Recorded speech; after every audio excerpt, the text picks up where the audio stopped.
Bonjour, c'est PistonKirk. Quand le klaxon de la Boxer de mon cadet a cessé de fonctionner, j'étais un peu surpris parce que je continuais à entendre le bip de l'alarme quand je verrouillais la voiture avec le vide-poche ouvert. En réalité, ça n'a rien de surprenant parce que pour émettre ce bip, l'alarme n'utilise pas le klaxon mais la sirène. Si votre klaxon ne fonctionne plus, 4 choses peuvent en être potentiellement à l'origine. La plus évidente et la plus simple à réparer, c'est que le fusible a cramé. C'est un fusible de 25 ampères situé en position B3 de la boîte à fusibles qui est au pied du conducteur. Pour vérifier le fusible, retirez-le, et si cette tige est cassée, c'est que le fusible est mort. Il y a des fusibles de rechange en bas, on utilise cette pince pour retirer le fusible et le remplacer.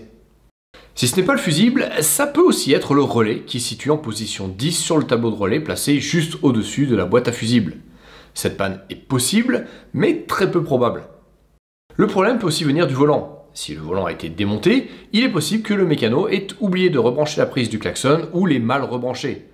En revanche, si le klaxon ne marche que d'un côté du volant, ça peut être aussi le connecteur du volant qui est HS. La quatrième cause, qui est aussi la plus probable, c'est que le klaxon est mort. Et la mauvaise nouvelle pour vous, c'est que sur la Boxer 986, il n'y a pas un, mais deux klaxons.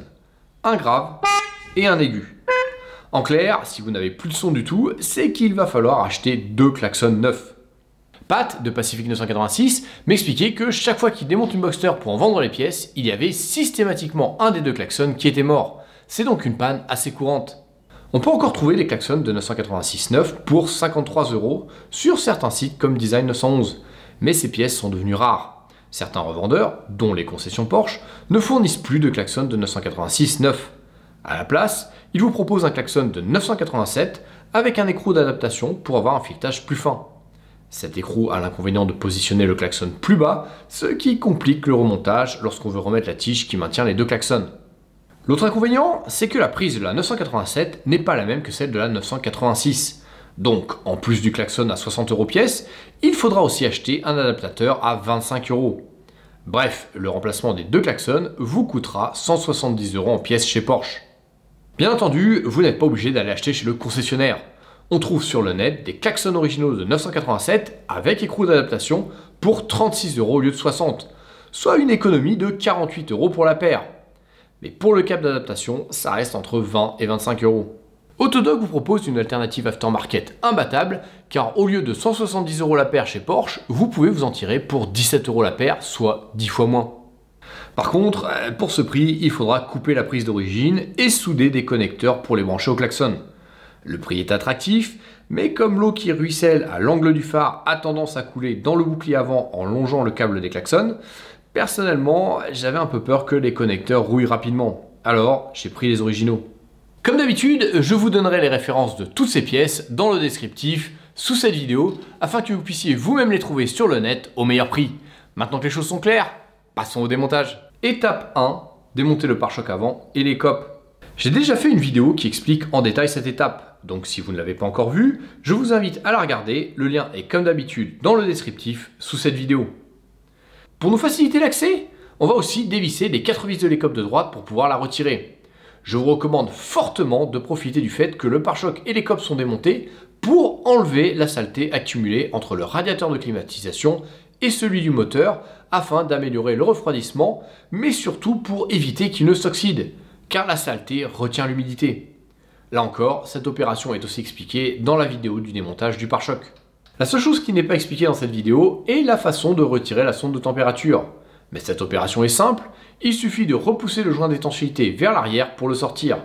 Ensuite, on peut passer la sonde de température dans le trou. Étape 2, démonter les klaxons.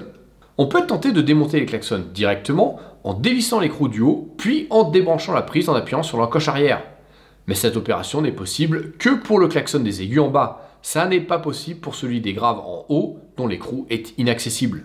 En fait, la bonne procédure est de dévisser l'écrou du support des klaxons, puis de pousser le filetage tout en retenant le support avec l'autre main.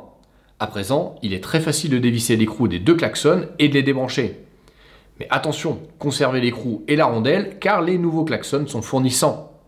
J'ai aussi pris la peine de marquer quel câble va sur le klaxon du bas pour ne pas me tromper au remontage.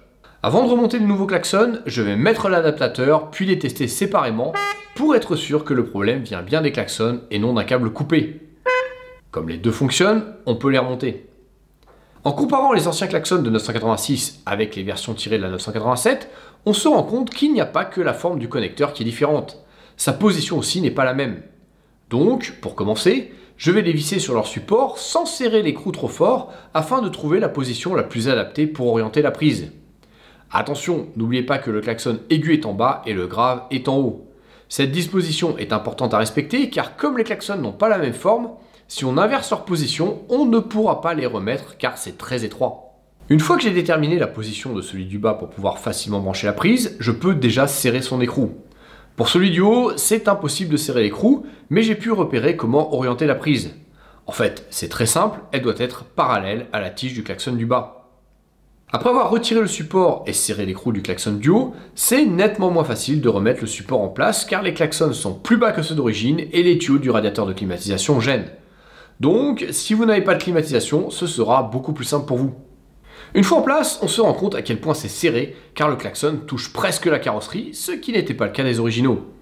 Une fois les deux prises rebranchées, avant de tout remonter, pensez à tester à nouveau au cas où un câble se serait dessoudé dans une des prises.